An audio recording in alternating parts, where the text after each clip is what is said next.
Mes amis, je retrouve comme chaque début de semaine Florent Machabert dans notre série Où passe le pognon. Et nous allons continuer nos introspections, si j'ose dire, sur le budget de l'Union européenne et sur à quoi sert l'argent de l'Union européenne. On parle aujourd'hui des budgets de recherche et de développement. Alors, on fait ça évidemment dans le cadre de notre campagne électorale Prenons-nous en main. Qu'est-ce que tu veux nous dire cette semaine sur le budget de l'Union européenne, Florent? Alors, l'idée par rapport à ce qu'on a présenté la semaine dernière, où on était sur une approche un peu macro du budget de l'Union européenne, les recettes, les dépenses, et combien ça coûte à la France, et combien elle en retire. Je note d'ailleurs dans les professions de foi qu'on commence à recevoir cette semaine que les chiffres avancés sont un peu farfelus. On voit pour les candidats qui proposent de quitter l'Union européenne, on voit que ça nous ferait économiser instantanément 25 milliards d'euros, certains disent 15. Bon, on a montré la semaine dernière que c'est plutôt de l'ordre de 6 à 8 milliards d'euros. Donc, c'est déjà bien, mais c'est pas Qui du dit tout. qu'on économiserait 25 milliards d'euros si on quittait l'Union européenne? Alors, j'ai vu, on a 15 milliards d'euros, je me souviens, c'est Philippot. Asselineau, c'est pas très clair non plus, mais il n'y avait pas sa profession de foi dans l'enveloppe, pour être très honnête. Oui, il ne les a pas fait imprimer. Il les a pas fait Voilà, imprimer. Il a exactement. fait que les bulletins de vote. Bon. Et donc, l'idée aujourd'hui, c'est de se demander si finalement l'Union européenne se donne les moyens de venir concurrencer. On pense aux États-Unis, on pense à la Chine, notamment dans le domaine de l'innovation. Et ça requiert Redis-nous évidemment. pourquoi c'est que, selon toi, ce ne serait que 6 milliards d'économies si on sortait de Alors oui, l'Union européenne. alors 6 milliards d'euros, tout simplement parce qu'en moyenne, depuis 10 ans, on a ressorti les chiffres la semaine dernière, la contribution de la France, c'est de l'ordre de 22, 23, 24, 25 milliards d'euros. Donc ça, c'est ce qui sort. Mais on a évidemment toutes les aides qui rentrent. On a 10 milliards d'euros qui rentrent au titre de la PAC. Et puis, on a à peu près 6 milliards d'euros qui rentrent au titre de la politique de cohésion. Et donc, quand on fait le calcul, on est plutôt sur 6, allez, 8 milliards d'euros maximum si on est optimiste, on va dire. Bon, on rappelle Et donc, quand même que dans cette affaire, le déficit du budget de l'État est de 175 milliards d'euros. Donc, même si on économisait 15 milliards, on serait très loin de l'équilibre des comptes publics. Et on rappelle accessoirement qu'on considère qu'il faut au moins 25 milliards d'économies sur le budget pour revenir la Cour des comptes considère qu'il faut. Alors, je le présentais comme ça, le FMI demande 25 milliards d'économies en 2025 pour diminuer le déficit. Et on considère que d'ici 2027, si on veut revenir à 3% de déficit du PIB, il faut 70 milliards d'économies sur les dépenses actuelles. Et 70 milliards, c'est évidemment beaucoup plus que ne serait-ce que 15 milliards d'économies sur le budget de l'Union européenne. C'est-à-dire que ça n'empêchera pas de devoir faire des économies pour revenir à une situation relativement saine ou en tout cas tenable et qui serait loin des équilibres budgétaires puisque on le voit, le déficit, il est de 175 milliards. Donc même si on faisait 70 milliards d'économies, il resterait 100 milliards de déficit public par an à combler, ce qui est colossal. Alors, moins c'est 3% du PIB à peu près, mais donc c'est plus tenable, mais ça reste quand même colossal, on doit le dire. Aujourd'hui, donc, on parle des dépenses de l'Union européenne. Refais-nous le point sur ce qu'on va se dire aujourd'hui, Florent. eh bien, voilà, l'idée, c'est, alors on peut mettre la première diapo qui va illustrer ce que je vais dire. On retrouve donc les principales dépenses de l'Union européenne en 2023. On a vu la semaine dernière que le budget de l'UE, c'est environ 170 milliards d'euros, 168 milliards d'euros pour être précis en 2023, et on voit que les deux gros piliers des dépenses de l'Union européenne, 2 euros sur 3 de dépenses de l'UE, c'est la PAC d'un côté, 56 milliards d'euros, et puis les politiques de cohésion qui sont ces politiques de clientélisme, si on veut le dire comme ça. En tout cas, les politiques, c'est présenté comme des politiques de transfert et de rééquilibrage des inégalités économiques et sociales entre États membres ou entre régions des États membres. Et en fait, Ça, c'est la diapositive que j'ai présentée la semaine dernière. La R&D figurait déjà. On voit que c'est en bleu. Et que l'UE consacre chaque année. Alors, R&D, quand on précise pour les gens qui débarquent, parce que toi tu parles un jargon de prof, R&D c'est recherche et développement, voilà. C'est-à-dire toutes les politiques que souvent en France on appelle politique industrielle ou politique de recherche. Beaucoup de gens en France adorent dire De Gaulle avait financé ça, il faudrait qu'on en refasse. Et en fait, donc, on est dans la politique de recherche et de développement que tu évoques. Et c'est l'Union européenne qui la finance aujourd'hui à hauteur de 14 milliards d'euros pour toute l'Union européenne, pas seulement pour toute l'Union européenne. Voilà, donc c'est 8% de son budget. Alors en effet, pour définir la R&D, c'est vraiment toutes les étapes qui vont permettre de passer de l'invention ou de la découverte en laboratoire de recherche fondamentale, donc théorique ou recherche appliquée, jusqu'à la production effectivement industrielle en usine. C'est tout ce qu'il y a en amont de la production. Donc on voit que c'est 14 milliards d'euros, 8% du budget. Et en réalité, on va voir que c'est, si on met la deuxième diapo, que c'est tout à fait rikiki, parce qu'elle met en avance, quand on regarde partout sur les sites officiels, elle met en avance des dépenses de R&D de 352 milliards d'euros. Mais en réalité, c'est 14 milliards d'euros de budget propre, pris sur les 170 milliards que j'évoquais tout à l'heure, donc ça représente 4%. Et en fait, pour pouvoir communiquer, et on va voir dans quel but et pour se comparer à qui, eh bien en réalité, elle ajoute à ce petit budget de 14 milliards d'euros les dépenses propres de chacun des 27 États membres de l'Union européenne. Donc là, on est en 2023, donc on a bien évidemment enlevé le Royaume-Uni, et qui, en effet, eux, représentent 338 milliards d'euros. Mais on voit que la balance, 96% contre 4%, c'est évidemment l'argent, le budget de R&D de l'Italie, de l'Allemagne, de la Pologne, de la France, on va voir qui sont les premiers, qui additionnés effectivement totalisent 338 milliards d'euros. L'UE a son budget propre pour un petit 4%, donc 14 milliards d'euros. Et effectivement, en additionnant tout ça, c'est-à-dire quand même un peu des choux et des carottes, eh bien, l'UE affiche 352 milliards d'euros. Bon, elle le fait évidemment pour pouvoir se comparer aux champions mondiaux de la R&D. Même en faisant ça, on va voir qu'elle n'arrive pas, qu'elle arrive loin derrière. Et donc, vraiment, j'insiste là-dessus. Il y a une contribution propre qui est sur le budget de l'Union européenne et qui se monte à 14 milliards d'euros. Et puis, on a la contribution des 27, chacun dans son coin finalement, et sans qu'il y ait de transversalité ou de mutualisation de quoi que ce soit. Pire encore, si on prend la diapo d'après, en termes d'embellissement de la réalité par l'Union européenne, donc non seulement elle met en avant 350 milliards d'euros alors qu'effectivement elle emporte en propre, si je puis dire, 14 milliards, mais en fait, évidemment, sans surprise, sur ces 352 milliards d'euros qui sont mis en avant, on en a les 2/3 qui sont portés, des efforts, qui sont portés par les entreprises privées. Être essentiellement tous les départements R&D, des multinationales françaises, par exemple, ou allemandes, même si c'est plutôt un tissu de PME ou italienne ou autre. Et puis, on a seulement un cinquième à peu près qui est effectivement porté par le secteur public au sens large, même si en général, on distingue l'enseignement supérieur. Donc, en France, ce sont les pôles de recherche de l'enseignement supérieur. C'est le CNRS, par exemple, en France. Et puis après, on a effectivement le secteur public hors enseignement supérieur, qui là va en effet correspondre aux contributions. Les 14 milliards, si vous voulez, de l'Union européenne, ils sont dans la troisième barre bleue, dans les 11%, donc dans les 37 milliards d'euros, qui relèvent du secteur public.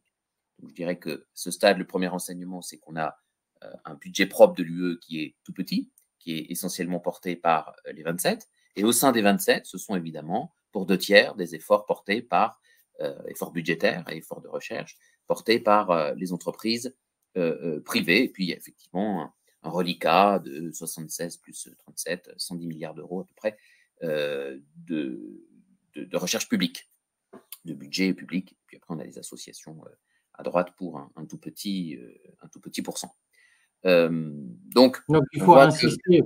Il faut insister sur le fait que la recherche est d'abord le fait des entreprises privées, puisque les entreprises privées, je lis dans beaucoup de commentaires, sont complètement diabolisées sur le fait que c'est l'esclavage, l'asservissement, le profit, tout un tas de choses horribles.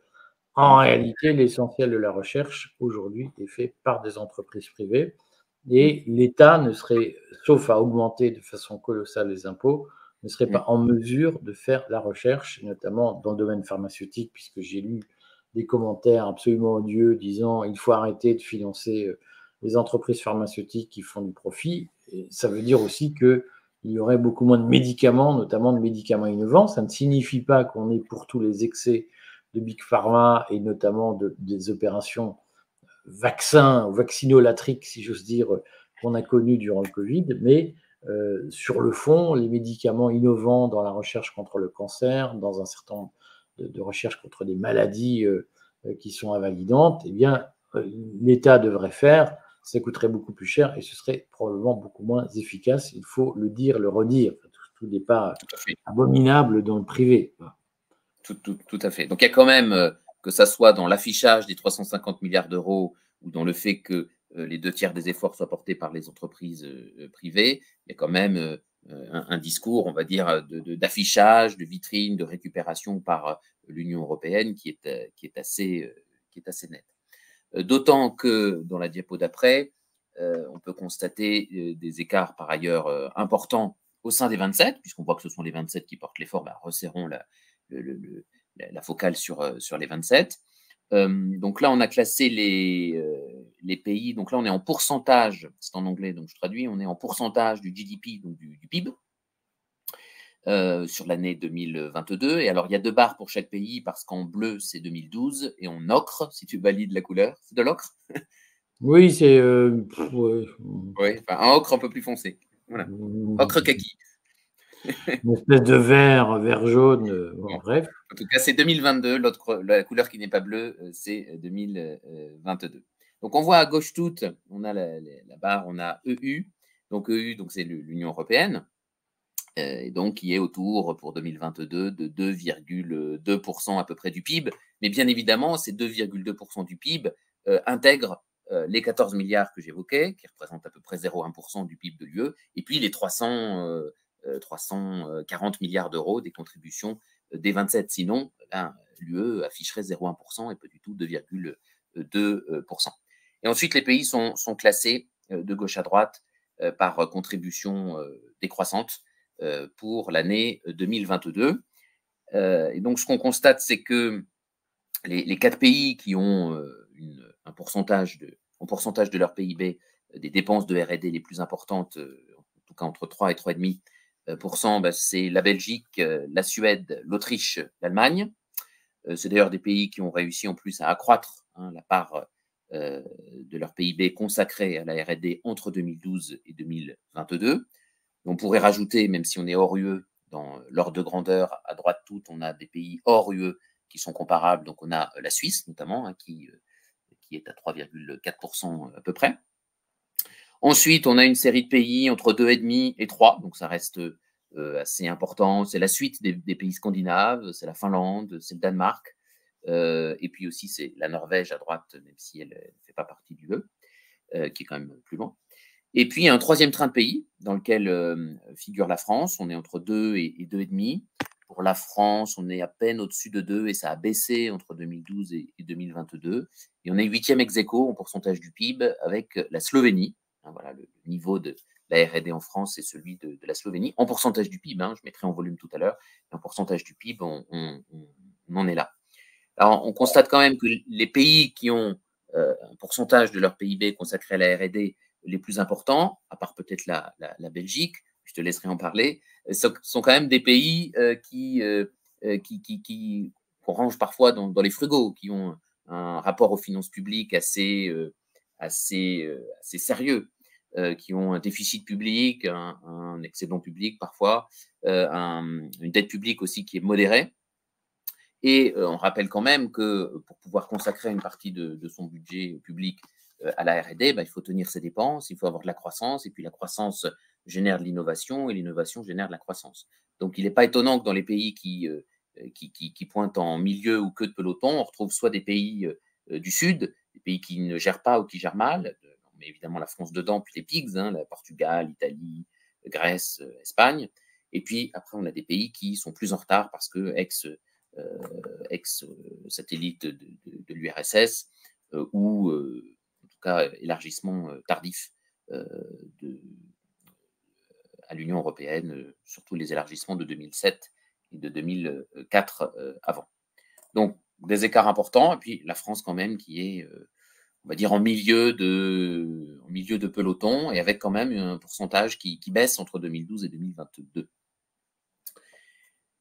Alors, tout ça pour nous comparer à qui, hein? Donc, si l'UE tire la couverture à elle de la R&D des entreprises privées et de celle des 27, c'est pour pouvoir afficher une performance par rapport aux deux mastodontes que sont les USA et la Chine. Les USA en dépenses annuelles de R&D, donc là on a basculé en milliards de dollars, c'est 680 milliards de dollars à peu près, et puis la Chine arrive deuxième avec 550 milliards de dollars. Et donc quand on fait UE plus États membres, hein, on arrive en troisième position, mais quand même loin derrière. Et puis ici, j'ai quand même mis UE sans États membres, hein, pour se rendre compte un petit peu, le budget propre que j'évoquais tout à l'heure de 14 milliards d'euros, eh bien, vous voyez que c'est la moitié de la R&D de Taïwan. Dans les pays en jaune, les pays membres de l'UE qui ont volume, hein, contribuent le plus à l'effort des 27 en termes de R&D. On trouve l'Allemagne avec 143 milliards d'euros, et puis on trouve la France, 69 milliards d'euros, et puis l'Italie, 36 milliards d'euros. Donc quand je dis la France, c'est 2,1% du PIB. C'est vrai qu'en pourcentage du PIB, c'est l'équivalent de la Slovénie.